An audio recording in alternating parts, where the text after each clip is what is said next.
السلام علیکم all students 7th class. بیٹا آج کا ہمارا جو لیکچر جو ہم نے کل سے باب نمبر 2 میں شروع کیا تھا اس کا ایمانیات اور عبادات والا چیپٹر، آج اسی کی ایک اور کڑی ہے رسالت کے تقاضے۔ رسالت کے تقاضے درج ذیل ہیں۔ نمبر 1 محبت رسول، یعنی کہ حضور اکرم صلی اللہ علیہ وسلم سے محبت کیسی اور کتنی ہونی چاہیے۔ محبت رسول صلی اللہ علیہ وسلم رسالت پر ایمان کا اہم تقاضا ہے، یعنی کہ محبت رسول جو ہے وہ ایمان کا بہت اہم حصہ ہے، اہم تقاضا وہی ہے کہ ہمیں کیا کرنا چاہیے، ہمیں محبت رسول کرنی چاہیے، ہمیں حضور صلی اللہ علیہ وسلم سے محبت کرنی چاہیے۔ حضرت صفوان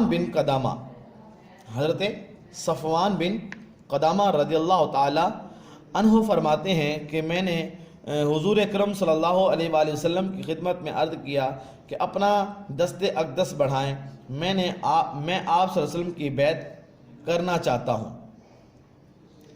آپ صلی اللہ علیہ وسلم نے اپنا دست اقدس بڑھایا، میں نے بیعت کرتے ہوئے عرض کی یا رسول اللہ صلی اللہ علیہ وسلم مجھے آپ سے محبت ہے۔ آپ صلی اللہ علیہ وسلم نے فرمایا آدمی کا حشر اسی کے ساتھ ہوگا جس سے اسے محبت ہوگی۔ ایک اور حدیث میں فرمایا کہ تم میں سے کوئی شخص اس وقت تک ایماندار نہیں ہو سکتا جب تک کہ مجھے اپنی جان مال سے بڑھ کر بھی کیا کرے، محبوب نہ رکھے۔ بیٹا یہ محبت رسول، اب ذرا اس کو تھوڑا سا سمجھیے گا۔ اب محبت رسول کیا ہے؟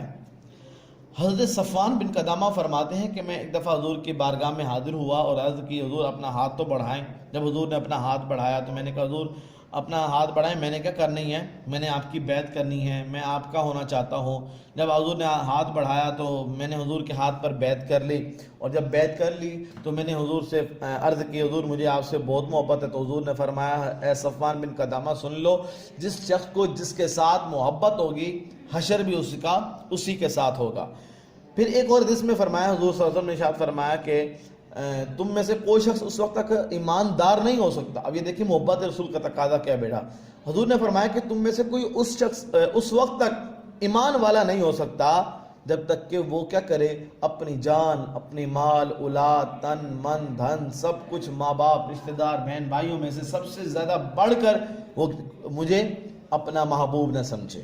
ٹھیک ہے، مجھے وہ سب سے زیادہ بڑھ کر مجھے اپنا محبوب سمجھے گا تو کیا ہوگا، وہ ایماندار ہو جائے گا۔ اگر وہ یہ کہے کہ نہیں میرے ماں باپ پہلے ہیں، میرے بہن بھائی پہلے ہیں، حضور بعد میں ہیں، یا کوئی اور پہلے ہے تو حضور بعد میں، نہیں، تو وہ ایماندار نہیں ہوگا۔ بلکہ کیا کرنا چاہیے کہ سب سے پہلے حضور کی محبت ہو، سب سے پہلے حضور، اس کے بعد پھر سارے ماں باپ آ جائیں، بہن بھائی آ جائیں، رشتہ دار، دوست، احباب، عزیز و قارب، یہ سارے پھر بعد میں آ جائیں۔ سب سے پہلے وہ کون ہو؟ وہ حضور کی ذات ہوں، پھر جا کے ہم ایمان والے ہو سکتے ہیں۔ تو حضور سے محبت کتنی ہے دیکھیں، یہ صحابہ کو حضور سے اتنی محبت تھی جس کی انتہا نہیں ہے۔ جیسے حضرت بلال رضی اللہ تعالی عنہ، وہ حضور کا نام لیتے ہیں، حالانکہ ابھی ہیں امیہ کے پاس، کافر ہے یہ، تو کیا ہے، امیہ کے پاس ہونے کے باوجود بھی حضرت بلال رضی اللہ تعالی عنہ وہ کیا کرتے ہیں، حضور کا نام لیتے ہیں۔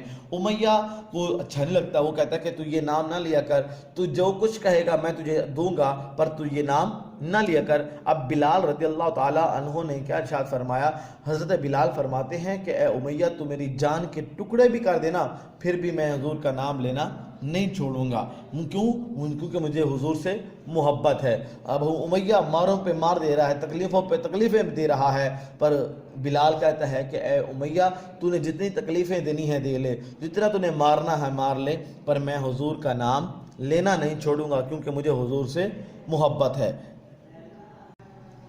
اچھا بیٹا یہ تو تھا آج کا ہمارا لیکچر۔ بیٹا آج جو آپ نے ہوم ورک کرنا ہے نا وہ ہے شارٹ کویسچن میں سوال نمبر 1 ہے رسول کے معنی کیا ہیں، اور سوال نمبر 2 انبیاء اور رسول کس بات کی تبلیغ کرتے ہیں۔ اس کا جو سوال نمبر 1 ہے وہ پیج نمبر 9 پر، یہ پہلا پیراگراف رسولوں پر ایمان، یعنی رسالت اور اس کے تقاضے، رسولوں پر ایمان جو ہے اس کا پہلا پیراگراف، یہ رسول کے لغوی معنی یہاں سے بیٹا، رسول کے لغوی معنی پیغام دے کر بھیجا ہوا کہ ہیں۔ اسلام میں رسول کے معنی ایسا برگزیدہ شخص جو اللہ تعالیٰ کا پیغام لوگوں تک پہنچائے، یہاں تک۔ ٹھیک ہے بیٹا، یہ پہلے سوال کا جواب۔ دوسرا سوال ہے کہ انبیاء اور رسول کس بات کی تبلیغ کرتے ہیں؟ اس کا جو سوال ہے وہ جو آج ہم نے پڑھا محبت رسول، اس سے اوپر والا پیراگراف یہ دیکھیے گا پیج نمبر 10 پر، یہ یہاں سے یہ جو آیت ہے نا ما کان محمد ابا احد من رجالکم ولکن رسول اللہ وخاتم النبیین، اس کے ترجمہ ہے نا، ترجمے کی دوسری لائن، ان سب نے کنے انبیاء اور رسولوں نے کیا کیا؟ سب نے اللہ تعالیٰ کی وحدانیت کا درس دیا۔ ان سب نے کی وجہ کہ یہ جو لکھا ہوا ہے نا یہاں پر بیٹا آپ لکھ دیں گے انبیاء اور رسولوں نے اللہ تعالیٰ کی وحدانیت کا درس دیا۔ ان سب نہیں لکھیں گے بلکہ انبیاء اور رسولوں لکھیں گے آپ۔ برے کاموں سے بچنے اور نیک کام کرنے کی تلقین کی۔ یہاں تک بیٹا یہ دو سوال آپ کے ہوم ورک ہیں، اس کو آپ نے اچھی طریقے سے یاد کرنے ہیں، آپ نے اس کو اچھی طریقے سے لکھنا بھی ہے۔ تو اسی کے اندر ہمارا جو اب راؤنڈ ٹیسٹ جو سٹارٹ ہوئے ہیں آج سے، اسی کی تیاری بھی اسی کے اندر ہوتی چلی جائے گی۔ آپ سب سے گزارش کروں گا کہ آپ اس کو بیٹا اچھی طریقے سے یاد کریں تاکہ آپ کے راؤنڈ ٹیسٹ وہ کیا ہوں، اچھے ہو سکیں۔ یہ تھا آج کا ہمارا لیکچر۔ نیکسٹ لیکچر تک کے لیے آپ سب سے اللہ حافظ۔ السلام علیکم ورحمۃ اللہ وبرکاتہ۔